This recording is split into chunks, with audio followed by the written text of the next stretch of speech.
Hello students, I am back with the 5th lecture of the chapter The Tiger King from your book Vistas. Students, in the previous lecture we have already discussed that the Maharaja of Pratibandhapuram is so adamant on killing the 100th tiger, all the 100 tigers, because the 100th tiger is supposed to bring his death. उनके astrology में तो ऐसे ही लिखा हुआ है, उनके astrologer ने ऐसे ही कहा है कि जो 100th टाइगर होगा विल ब्रिंग हिज डेथ और he would be killed by the 100th tiger.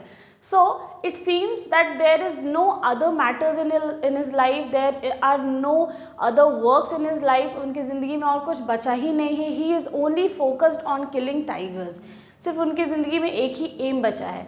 And it seems that he is so adamant on killing all those 100 tigers that he almost lost his kingdom. एक समय ऐसा भी आता है कि उनके kingdom पे खतरा मंडराता है उनके ज़िद की वजह से, उनके हट की वजह से, because he refuse the high ranking British official to hunt in his town in Pratibandhapuram, क्योंकि वो मना कर देते हैं. And because of that he had to send 50 expensive rings to the Duraisani, which she accepts as a gift, and he lost 3 lakh rupees for those gifts. उस gift की वजह से उनको 3 लाख रुपए का नुकसान होता है, but he is also happy at that moment because he was successful in retaining his kingdom. वो अपने kingdom को बचाने में successful हो जाते हैं. But this is madness. This is some sort of, you can say, this is, he is so adamant, he is so involved to prove himself. He is so, you can say, ज़िद्दी. वो कैसे हैं, वो इतने हटी हैं कि वो अपने आप को ब्रेव प्रूव करने में वो एडमेंट है. एडमेंट मीन्स ज़िद्दी, कि अपने आप को प्रूव करने में ना वो अपने किंगडम पे ध्यान दे रहे हैं ना किसी और चीज़ पे ध्यान दे रहे हैं. अगर वो सिंपली हाई रैंकिंग ऑफिशियल को वहाँ पे हंट करने देते तो इतना सब कुछ होता ही नहीं. But no, he has vowed to kill the tigers by himself, but so that's why he did not allow any other, or he did not permitted anyone to kill or hunt tiger in his town. So उनका ज़िद ऐसा था. He was so stubborn. All right. So now we will move towards the further in the chapter and see what happens next. The Maharaja's tiger hunt continued to be highly successful. Within 10 years, he was able to kill 70 tigers. अब एक बार तो उन्होंने अपने kingdom को बचा लिया. 3 लाख रुपए का नुकसान हुआ उस समय पे.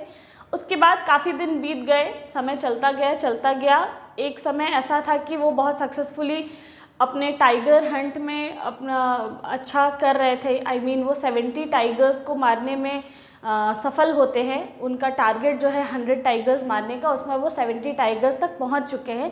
यानी उनका वो अपने एम्बिशन की तरफ सक्सेसफुली क्या है, आगे बढ़ रहे हैं. ठीक है, तो बहुत अच्छा चल रहा है उनका tiger hunting.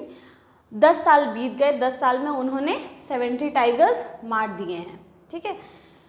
And then an unforeseen hurdle brought his mission to a standstill. लेकिन इसके बाद क्या होता है, एक अनफोर्सीन का मतलब जिसको पहले से नहीं देखा जा सकता है, आकस्मिक. अनफोर्सीन हर्डल का मतलब होता है बाधा. ठीक है, अनफोर्सीन का मतलब आकस्मिक और हर्डल का मतलब बाधा. किसी ने सोचा नहीं था कि ऐसे कोई बाधा भी आ सकती है, लेकिन एक ऐसी बाधा आती है उनके हंटिंग में जिसकी वजह से उनका जो हंटिंग है वो स्टैंड स्टिल हो जाता है, यानी रुक जाता है. उनको अपनी हंटिंग रोकनी पड़ जाती है, बंद करनी पड़ती है. अब वो क्या था, the tiger population became extinct in the forest of Pratibandapuram. जिस तेज़ी से, जिस स्पीड से वो टाइगर को मार रहे थे, एक समय ऐसा आया कि प्रतिबंधपुरम के फॉरेस्ट में टाइगर ही ख़त्म हो गए. ठीक है, मतलब वो गाजर मूली की तरह टाइगर हंटिंग कर रहे थे कि बस गए खेत में और एक गाजर उखाड़ करके ले आए या मूली उखाड़ कर ले आए. वो इसी तरीके से फॉरेस्ट में जाते थे और एक टाइगर मार करके ले आते थे. सो दे वर टाइगर्स. उनको जन्म लेने में, उनको बड़े होने में और अपनी स्पीशीज़ को आगे बढ़ाने में समय लगता है. ऐसा नहीं होता है, सीजनल नहीं होते हैं वो रबी क्रॉप और खरीफ क्रॉप की जैसा कि हर सीज़न आते जाएंगे. ठीक है, it was not like that. तो इस बारे में किसी ने सोचा ही नहीं, किसी को इस बात का कोई अंदाज़ा ही नहीं था कि जिस स्पीड से मैं टाइगर हंटिंग कर रहा हूँ, एक समय ऐसा आ सकता है कि टाइगर्स की तादाद जो है वो ख़त्म हो जाएगी, विलुप्त हो जाएगी, एक्सटिंक्ट हो जाएगी। और यही हुआ कि उनके प्रतिबंधपुरम के जंगलों में टाइगर की संख्या क्या हो गई थी, पॉपुलेशन विलुप्त हो चुकी थी। Who knows whether the tigers practiced birth control or committed harakiri? किसे पता, टाइगर्स भी अपने आप में ज़रूर सोचते होंगे कि भैया एक पागल किंग है, राजा है, जो हाथ धो करके हम लोग के पीछे पड़ा हुआ है, इस तरीके से हम लोग को मार रहा है जैसे हम लोग क्या हो, मतलब हम लोग नॉन एग्जिस्टिंग हैं, कि गए और पेड़ पे से आम और सेब मूली की तरह हम लोग को तोड़ करके और खा लिया जाए, इस तरीके से वो हम लोग की हंटिंग कर रहा है। तो हो सकता है कि टाइगर्स ने क्या किया होगा, बर्थ कंट्रोल प्रैक्टिस कर लिया होगा। बर्थ कंट्रोल मतलब गर्भ निरोधक या जन्म नियंत्रण, मतलब वो लोग अपने स्पीशीज़ को आगे बढ़ाने से मना कर दिए होंगे। दिस इज सार्काज़म, एक्चुअली ऐसा नहीं था, ये सार्काज़म है, ये व्यंग है। मैंने बताया था कि पूरा का पूरा चैप्टर ही क्या है, सटायर है, व्यंग है, ठीक है। तो यहाँ पे ऐसा सोच रहे हैं ये लोग कि जिस तरीके से ये देख रहे हैं कि हम लोग को जीने नहीं दिया जा रहा है, तो टाइगर बोले होंगे इससे अच्छा कि भैया हम लोग जितने हैं उतने ही रहो, अपने बाल बच्चों को मारने के ज़िंदगी में जीवन में लाने से अच्छा है, क्योंकि यहाँ पे अपने बच्चे पैदा करने का मतलब है कि वो तो आएगा, देखेगा और मार देगा, है ना। वो ये तो देख नहीं रहा कि टाइगर बड़ा है, छोटा है, बच्चा है, क्या है, उसको टाइगर को मारने से मतलब है। तो एक पागल राजा है जो हम लोग के शिकार पर इस तरीके से निकला हुआ है, इससे अच्छा है कि जन नियंत्रण करो और बर्थ कंट्रोल प्रैक्टिस करो और अपनी स्पीशीज़ को आगे ही ना बढ़ाओ। या तो उन्होंने हराकिरी ज्वाइन कर लिया है, हराकिरी प्रैक्टिस की है। हराकिरी क्या होती है, ये एक जापानीज़ वर्ड है, ठीक है, जापानीज़ वर्ड है ये।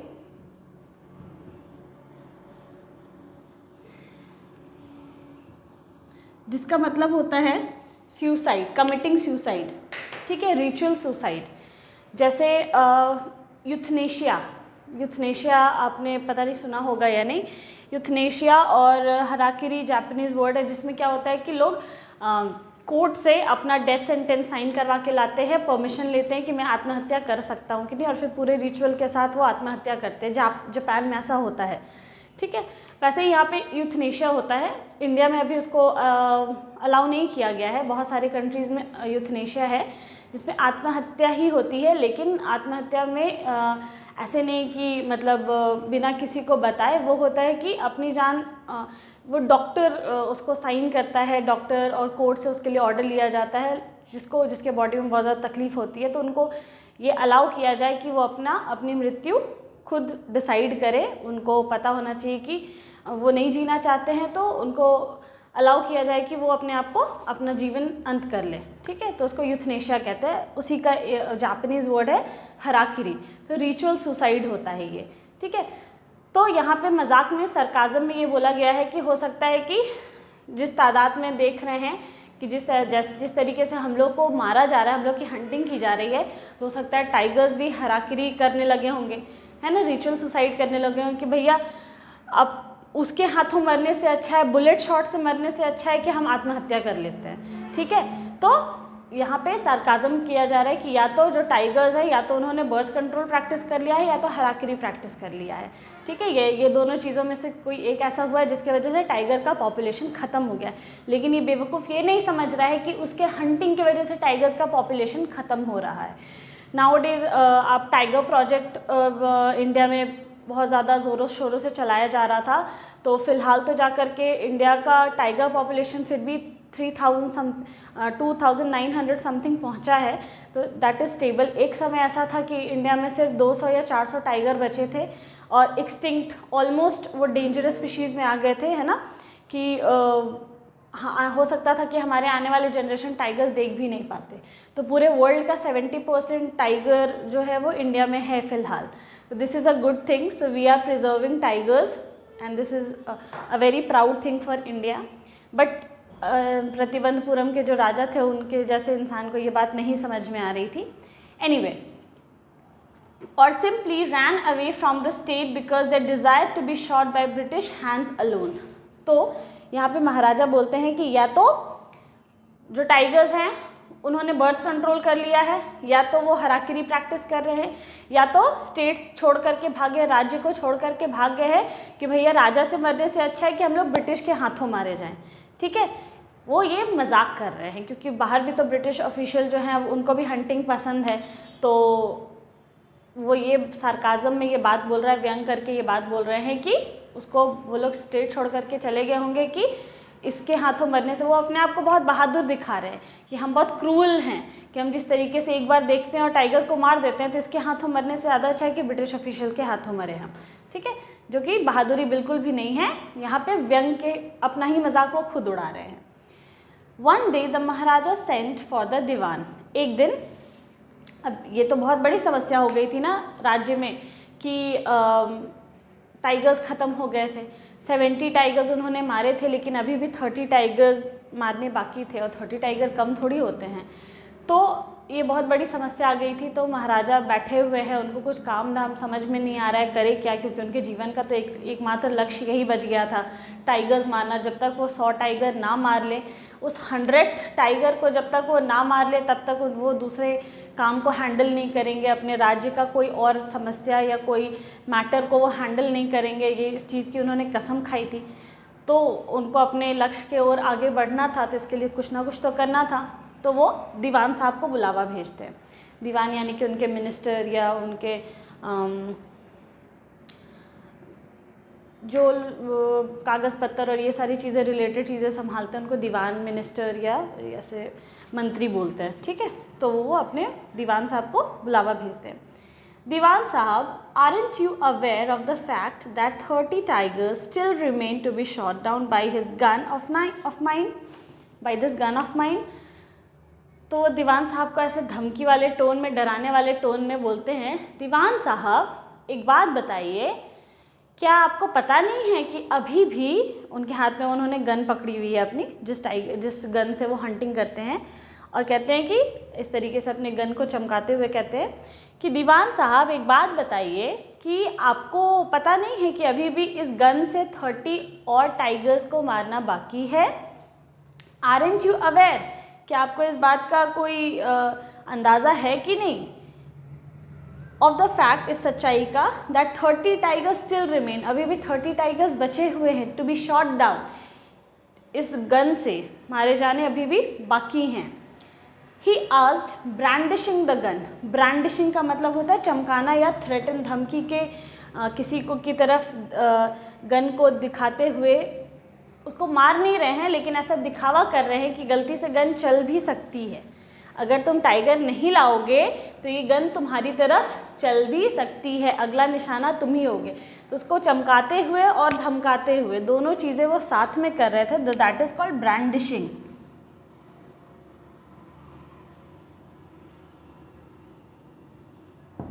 ठीक है, ब्रांडिशिंग। तो ये दोनों काम महाराजा करते हुए दीवान साहब को क्या कर रहे हैं, धमकी दे रहे हैं और इस बात का को याद दिला रहे हैं कि अभी भी 30 टाइगर्स बचे हुए हैं मारने, अभी तो सिर्फ 70 टाइगर्स मारे गए हैं, तो क्या आप इस बात को भूल रहे हैं? अब बताओ कि इसमें वो बेचारा दीवान क्या करेगा?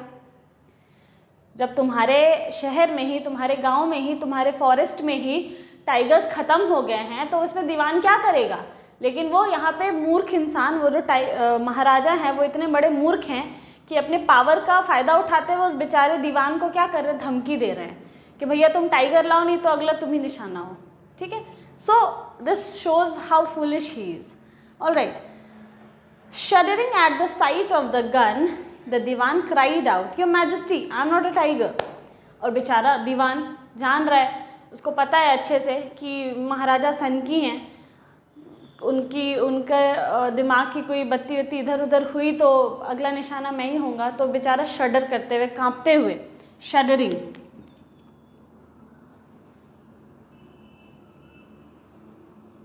कांपते हुए वो चीखता है।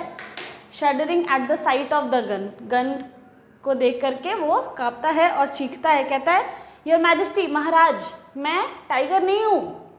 उसको याद दिलाना पड़ रहा है। सोचो कितना, वो भी उसको पता है कि मेरे महाराजा सनकी और बेवकूफ़ दोनों हैं, ठीक है, कि इनको याद दिला दो कि भैया मैं टाइगर नहीं हूँ। आपको मुझे आप मार भी दोगे तो आपका जो एस्ट्रोलॉजी है जो फुलफ़िल करना उससे आपको कोई फ़ायदा होगा नहीं, ठीक है, इसलिए मैं टाइगर नहीं हूँ Maharaj. Which idiot would call you a tiger? No I am not a gun. तो महाराजा बोलते हैं दीवान साहब मुझे भी पता है कि आप टाइगर नहीं हो। कौन बेवकूफ़ आपको टाइगर बोलेगा? जो गन को देख करके डर जा रहा है। और tigers are suppose to be fearless, है ना, फाइसी, डर उसमें वो खूंखारपन, टाइगर बाघ और ये लोग को देख करके कैसा प्राइड और डर, फियरलेस होना चाहिए, किसी से डरने वाला नहीं, वैसा वाला फीलिंग आना चाहिए। तो दीवान साहब तो बेचारे गन को देख कर ही कहीं काँप रहे हैं। तो महाराजा बोलते हैं कौन बेवकूफ़ तुमको टाइगर बोलेगा? मुझे पता है कि तुम टाइगर नहीं हो। No I am not a gun. फिर से वो काँपते हुए बोलते हैं हाँ तो मैं गन भी नहीं हूँ, मैं गन भी नहीं हूँ। You are neither tiger nor gun Dewan Sahab, I summoned you here for a different purpose. तो महाराजा कहते हैं दीवान साहब मुझे पता है कि आप ना टाइगर हो ना ही आप गन हो, मुझे ये बात अच्छे से मालूम है कि आप ना ही टाइगर हो और ना ही आप गन हो। मैंने आपको यहाँ किसी और बात के लिए पेश होने के लिए बोला है, किसी और पर्पज़ से मैंने आपको यहाँ बुलाया है, कोई और मुद्दा है। अब मुद्दा क्या है? I have decided to get married. नई बात आई यहाँ पे कि महाराजा के जो शौक़ हैं, पहले तो टाइगर मारने वाले शौक़ थे जो अभी फ़िलहाल पॉज पे है क्योंकि 70 टाइगर्स के बाद टाइगर ख़त्म हो गए हैं, तो अब इनको शादी करने का मन किया है। ज़रूर इसके पीछे कुछ ना कुछ रीज़न होगा। तो कहते हैं I have decided to get married. तो पहले राजा महाराजा होते ही थे, उनकी सेवरल वाइफ्स होती थी, एक नहीं बहुत सारे, एक राजा की बहुत सारी पत्नी होती थी। तो ये भी महाराजा जो है वो कह रहे हैं कि मैंने सोच लिया है, मैंने निर्णय लिया है कि मैं शादी करूँगा फिर से। The dewan began to babble even more. Dewan Sahab की हालत और ख़राब हो जाती है, वो और बड़बड़ाने लगते हैं। बैबल का मतलब होता है बड़बड़ाना, वो और भी बड़बड़ाने लगते हैं। क्या बड़बड़ा रहे हैं? सॉरी,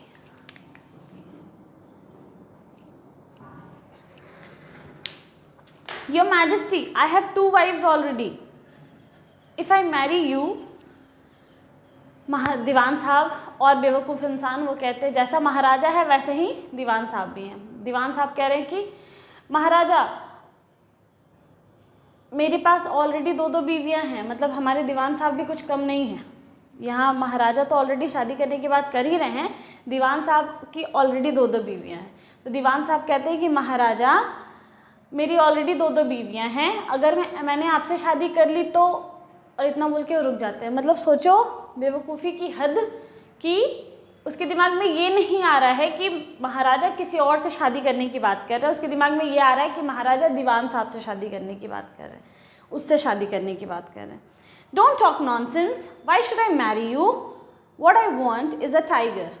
तो महाराजा गुस्से में बोलते हैं बकवास बंद करो, डोंट टॉक नॉनसेंस, मैं तुमसे शादी क्यों करूँगा, मुझे बस टाइगर चाहिए। What I want is a tiger, मुझे बस क्या चाहिए, टाइगर चाहिए। इसका मतलब कि महाराजा के दिमाग में कोई ना कोई खिचड़ी पक रही है कि वो शादी करेंगे और उनको टाइगर चाहिए, तो ज़रूर इस दोनों का कोई कनेक्शन होगा। I want to get married, what I want is a tiger, मुझे शादी करनी है, मैंने डिसाइड कर लिया कि मैं शादी करूँगा और मुझे टाइगर चाहिए, तो इन दोनों का ज़रूर कोई ना कोई कनेक्शन होगा। देखते हैं क्या कनेक्शन है।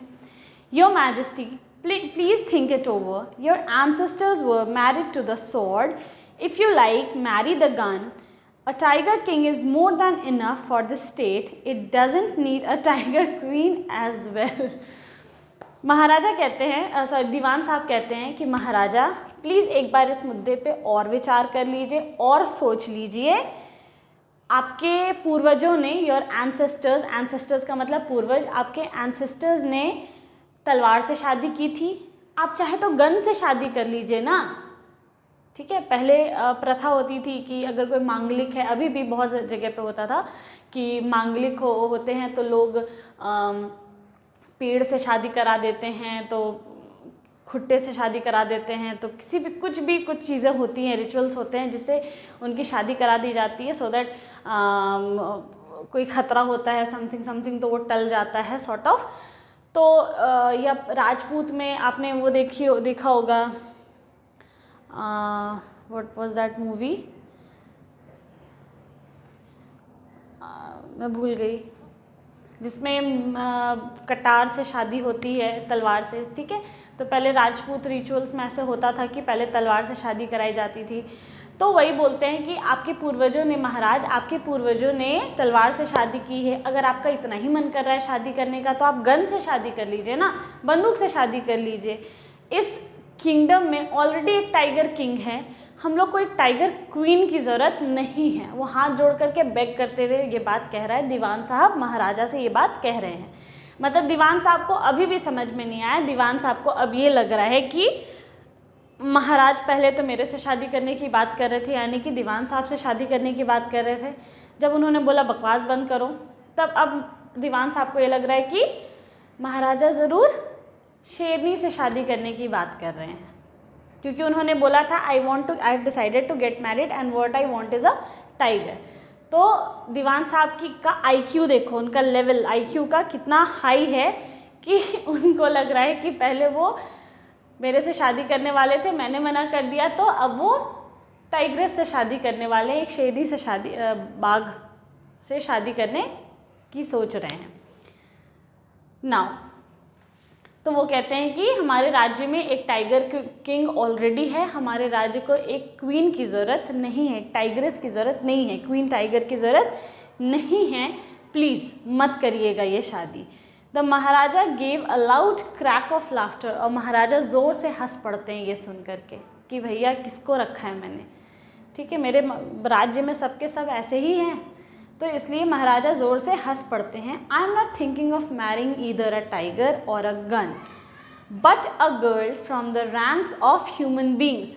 तो अब महाराजा साफ साफ शब्दों में कहते हैं कि दीवान साहब मेरी बात ध्यान से सुनिए कि मैं ना ही टाइगर से शादी करना चाहता हूँ, ना ही गन से शादी करना चाहता हूँ, मैं एक लड़की से शादी करना चाहता हूँ जो ह्यूमन, मनुष्य प्रजाति की होगी, ठीक है। वो साफ साफ शब्दों में ये बात कहते हैं कि समझिए मेरी बात को, मैं ना ही टाइगर से शादी करने की बात कर रहा हूँ, ना ही बंदूक से शादी करने की बात कर रहा हूँ। मेरी शादी होगी तो एक लड़की से होगी जो मनुष्य होगी, ठीक है। वो साफ साफ शब्दों में अपनी बात को रखते हैं। First, you may draw up statistics of tiger population in different native states. आप बस इतना करिए महाराज कि दीवान साहब सबसे पहले आप इतना करिए कि आप जाइए और एक स्टैटिस्टिक्स ड्रॉ करिए। स्टैटिस्टिक्स का मतलब होता है आंकलन, विवरण।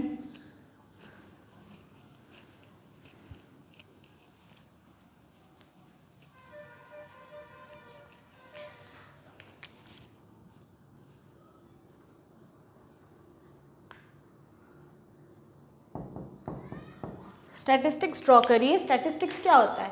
आंकलन, जिसमें जैसे इकोनॉमिक्स में या मैथ्स में हम लोग स्टैटिस्टिक्स पढ़ते हैं ना, जिसमें डेटा होता है। तो वो कहते हैं आप सबसे पहले एक स्टैटिस्टिक्स बनाइए जिसमें हमारे गांव के आसपास के जो नेटिव स्टेट्स हैं, हमारे राज्य के जो आसपास के जो नेटिव पड़ोसी राज्य जो हैं, उनमें सबसे ज़्यादा टाइगर कौन से राज्य में है, ठीक है। सबसे पहले आप ये डेटा ढूंढ करके निकालिए, उसका आंकलन करिए, ठीक है। Next, you may investigate if there is a girl I can marry in the royal family of a state with a large tiger population. उसके बाद आप ये पता लगाइए, इन्वेस्टिगेट करिए, जांच पड़ताल करिए कि जिन जिन राज्यों में टाइगर का पॉपुलेशन बहुत ज़्यादा है, उस राज्य में कोई लड़की शादी के योग्य है या नहीं। तो महाराज की बुद्धि देखो, वो ये चाहते हैं कि वो शादी उस राज्य में करे जिसके टाइगर का पॉपुलेशन, जिस राज्य के टाइगर का पॉपुलेशन बहुत हाई हो, ठीक है। और हाईएस्ट जो सबसे ज़्यादा नंबर ऑफ़ टाइगर्स जहाँ पे होंगे, अगर वहाँ पे शादी के योग्य कोई लड़की होगी तो उससे शादी कर लेंगे। अब क्या होगा कि दामाद जब जब वहाँ जाएंगे, वहाँ टाइगर हंटिंग करेंगे तो उनको वैसे ही कोई मना नहीं करेगा, क्योंकि वो राज्य भी इनका हो जाएगा, है ना। तो वहाँ पे तो वो शौक से जा कर के टाइगर हंटिंग कर ही सकते हैं। तो बुद्धि देखो इनकी, ठीक है, कि अपने राज्य में तो पूरा सफाया कर दिया है टाइगर का, और अब दूसरे राज्य में जा कर के उसकी बेटी से पहले शादी करेंगे, वहाँ के दामाद बनेंगे और शौक के नाम पे वहाँ पे जाके टाइगर हंटिंग करेंगे। तो इनको बोलते हैं कि आप आंकलन करिए सबसे पहले कि कौन से राज्य में सबसे ज़्यादा टाइगर है, और फिर ये पता लगाइए, जांच पड़ताल करिए कि उन राज्यों में क्या कोई लड़की शादी के योग्य है, तो मैं उससे फटाफट शादी करूँगा और अपना एम्बिशन पूरा करूँगा। तो यानी कि अभी तक भी वो अपने एम्बिशन से इधर उधर नहीं हिले। एक बात तो है भाई, that our maharaja is very ambitious, he is a man of his words. वो अपने ज़ुबान के पक्के हैं, वो बहुत एम्बिशियस हैं, उनको अपना लक्ष्य पता है क्या करना है और उसके पीछे वो डिटरमिन्ड हैं, अडिग हैं, वो करके ही रहेंगे उसको, ठीक है। So this is a great quality of the Maharaja of Pratibandapuram. The Diwan followed his orders. He found the right girl from a state which possessed a large number of tigers. दीवान साहब अब उनका काम ही यही है, तो वो अपने काम में काफ़ी अच्छे हैं, वो फटाफट स्टैटिस्टिक्स निकालते हैं, पूरा पर्चा और पता लगाते हैं और उस राज्य को ढूंढ निकालते हैं जिस राज्य में सबसे ज़्यादा नंबर ऑफ टाइगर पॉपुलेशन है और वहाँ पे एक लड़की योग्य भी है शादी के, ठीक है। वो ऑर्डर को फॉलो करते हैं और अपना काम बखूबी निभाते हैं।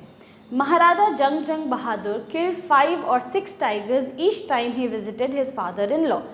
महाराजा हमारे बिल्कुल देर नहीं करते हैं शुभ काम में, फटाफट शादी भी कर लेते हैं और शादी करने के बाद जब भी वो अपने ससुराल जाते थे, फादर इन लॉ के पास जाते थे, यानी कि अपने उस पड़ोसी राज्य में जाते थे जहाँ उन्होंने शादी की थी, जहाँ के वो दामाद थे, वहाँ जब भी जाते थे एक बार में 5-6 टाइगर को ज़रूर मारकर आते थे। In this manner, 99 tiger skin adorned the walls of the reception hall in Pratibandapuram palace. और इसी प्रकार, इसी तरीके से महाराजा ने अपने टाइगर हंटिंग के 99 टाइगर्स मार लिए, ठीक है। इन 99 टाइगर्स की हंटिंग का शिकार उन्होंने कर दिया, इन सबको मार दिया और इनके स्किन को अच्छे से अपने पैलेस के रिसेप्शन में, इस सारे 99 टाइगर्स के जो स्किन थे, जो कार्कस, उसको अच्छे से सजा करके रखा हुआ था, वो इनके रिसेप्शन की शोभा बढ़ा रहा था, ठीक है। प्रतिबंधपुरम में जो पैलेस था, तो वहाँ जो भी लॉबी होती है, नहीं क्या कहते हैं उसको, जो मेन हॉल होता है जहाँ पे सभा लगती है, राजा महाराजा का जो मेन रिसेप्शन हॉल होता है जहाँ पे सब लोग आके बैठते हैं, जहाँ पे चीज़ें सुंदर से सजाई भी होती हैं। जैसे हमारे यहाँ लिविंग रूम होता है तो हम लोग सबसे ज़्यादा सुंदर सुंदर चीज़ें अपने लिविंग रूम में या ड्राइंग रूम में सजा कर रखते हैं ना, जहाँ गेस्ट आकर के बैठते हैं। तो वैसे ही महाराजा भी अपने दरबार में जहाँ पे वो बैठते हैं, उनका रिसेप्शन, वहाँ पे उस 99 टाइगर्स को अपने दीवारों पर क्या करके रखा था, सजा करके रखा था, वो वहाँ की शोभा बढ़ा रहा था। तो you can think how smart the Maharaja was, कितने बुद्धि वाले थे हमारे महाराजा, तो बेवकूफ़ नहीं थे, you can say a little bit. अच्छा, आपको क्या लगता है कि इतना सारा जो शुरू हुआ जो किस्सा, वो क्या सही था? वो 99 टाइगर्स और 100 टाइगर्स को मारने का जो प्रण ले रहे थे, क्योंकि देखो 100 टाइगर्स, वो अभी तक 99 टाइगर्स उन्होंने मार दिया, ठीक है। वो एक समय का शायद वेट भी कर सकते थे, क्योंकि वो खुद बोलते हैं बचपन में ये बात, जब वो 10 दिन के थे, कि मरना तो सबको को है, ये बताओ कि मेरी मृत्यु होगी कैसे, ठीक है। तो क्योंकि एस्ट्रोलॉजर बोल रहा था ये जो बच्चा जो इसने जन्म लिया है, एक दिन इसकी मृत्यु हो जाएगी, तो ये तो कोई नई बात नहीं थी, उनको पता था। ये 10 दिन का बच्चा बोल पड़ता है कि जो भी जन्म लिया है उसकी मृत्यु होगी, ये बताओ कि मेरी मृत्यु का कारण कौन बनेगा। तो आपको भी पता है कि आपकी मृत्यु होगी, क्योंकि आपने जन्म लिया है तो आपकी मृत्यु होगी ही, this is destiny, this is fate, और आप इसको बदलने निकले हो, आपको उसके साथ छेड़छाड़ करने की ज़रूरत ही थी, आप भी उस डेस्टिनी को मान लेते। जब आप ये इतनी बड़ी बात मान रहे हो कि जिसका भी जन्म हुआ है उसकी एक दिन मृत्यु होगी, यानी कि आप डेस्टिनी में बिलीव करते हो। महाराजा कहीं ना कहीं डेस्टिनी में बिलीव करते थे, है ना, लेकिन फिर भी वो डेस्टिनी को चैलेंज करने निकले हैं, ठीक है। तो ये क्या है, ये सार्काज़म है, ये सटायर है कि आप खुद मान रहे हो वो बात कि डेस्टिनी यानी कि किस्मत, जिसने भी जन्म लिया है उसको एक दिन किस्मत में उसके है कि वो मरेगा, और आप उस डेस्टिनी के साथ फिर छेड़छाड़ करने भी निकल रहे हो। हर किसी के मृत्यु का कोई ना कोई कारण होगा, अब सब कोई निकल जाए अपनी मृत्यु के कारण के साथ छेड़छाड़ करने, हम उसको मारने पीटने, या किसी का पता है किसी को बोल दिया जाए कि तुम्हारी मृत्यु एक्सीडेंट में होगी, ठीक है, कोई एस्ट्रोलॉजर बोल दे कि एक्सीडेंट की वजह से तुम्हारा डेथ हो जाएगा, तो उस इंसान को निकलना चाहिए और सारे कार, सारे स्कूटर, सारे बस और सबको मार देना चाहिए, ख़त्म कर देना चाहिए। तो दिस इज़ पागलपन, this is craziness, this is madness. तो ये करने की ज़रूरत नहीं थी, still he was doing and he was you can say